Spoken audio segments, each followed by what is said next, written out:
do, lakini na upendo zati wangu mamilo. Kazi langu melitoa msasani pakatandika, umeligeuza mkeko na litandika. Mbona siamini umenitoka machoni, mbona siamini umondoka sikuoni.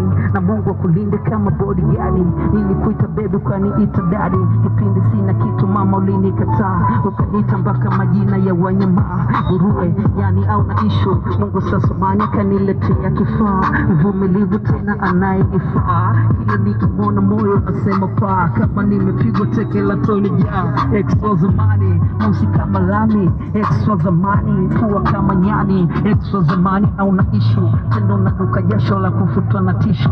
Huyu hapa baby jiko tuwe kwatu, pendeza mpaka boy kwatu. Na vile maumbika chini juu, watakunywa vidonge tena wenye wivu. Nikuita nani vangu mamideo, twende flow barusha kwetu si majilo. Tukapande mlima nembo Kilimanjaro, tukishuka mama twende home tukanyolosholo. Ng'ombe ndakuonga unywe maziwa mtindi, ng'ombe ndakuonga unywe maziwa freshi. Uchani au tuenda ndakuchinjia nyumbani, yani nakusamini kama mama mzazi.